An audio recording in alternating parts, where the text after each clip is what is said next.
You're bringing up a good point, though, because I think a lot of us Catholics or Orthodox, let's say there's a Catholic who's looking to Orthodoxy or Orthodox looking to Catholicism, we may find it easy to write off Protestantism. We might see the virtue in it, but ultimately say, you know, I just can't justify, say, sola scriptura.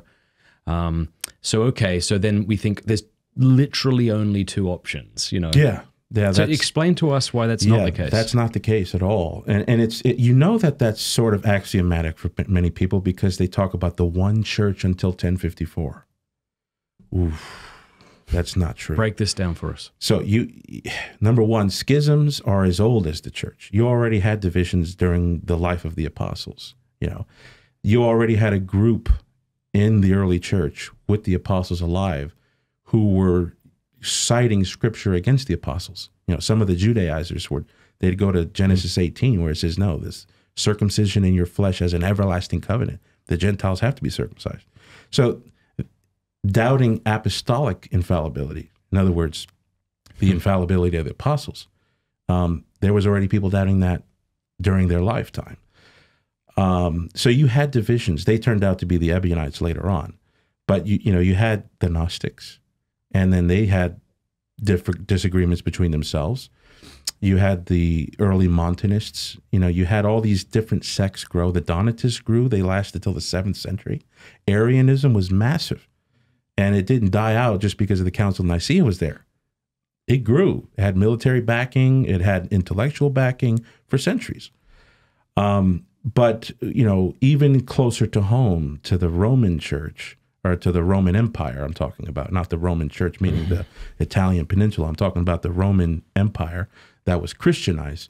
You had a massive break with the Nestorius that led through political geographic relocation to the Persian Church of the East, which was not in communion with they called it the Romans. To them, the Romans was everything west of them, which included Constantinople, Antioch, and what have you. So that was a huge split, and the Persian church grew, was massive. And they're not identified with the Byzantine Roman duo. They're out there. Then you had the split with the Monophysites or the Miaphysites. That became the Coptic, Syriac, Armenian church bodies that you have today. They split in 451, and they became massive, had military backing, had scholarly backing, had institutional schools. I mean, they were big. So that you already have, and I quote one Protestant scholar. In fact, I recommend him, even though he's a lapsed Catholic. He wrote The Lost Christianities. His name is Philip Jenkins. His book, The Lost Christianities, is really devoted to talking about those breaks.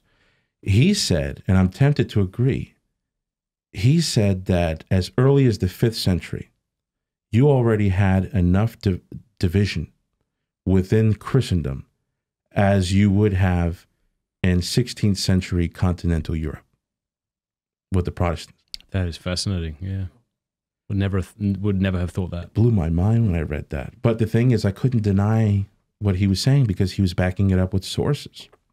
A lot of sources that we didn't, people and scholars didn't know years ago, but now we do through translation of Syriac and, other languages. There's a plethora of Christianity that we don't know, I was tempted to learn. So when I learned that, I really know this whole thing of one church till 1054, so therefore the Byzantines are not the only ones on the menu, And in fact, I came to the conclusion that if I ever was going to go east, I'd probably go Syriac or Coptic. Why? And that's because they are more innocent of succumbing to the papal claims. See, I'm of the opinion that the papal claims were clear in the first millennium. In other words, I believe that the popes of Rome were making the theory and the practice of their position very clear. Of course, the Byzantines, I think, tolerated that. Sometimes they accepted it. Most of the time they didn't. But by the time 9th century comes, you start to see, oh no, it's clear. The Greeks don't believe that. They don't believe that the Bishop of Rome has this authority. Hey, thanks so much for watching. Please be sure to like and subscribe and leave a comment below letting us know what you thought about the video.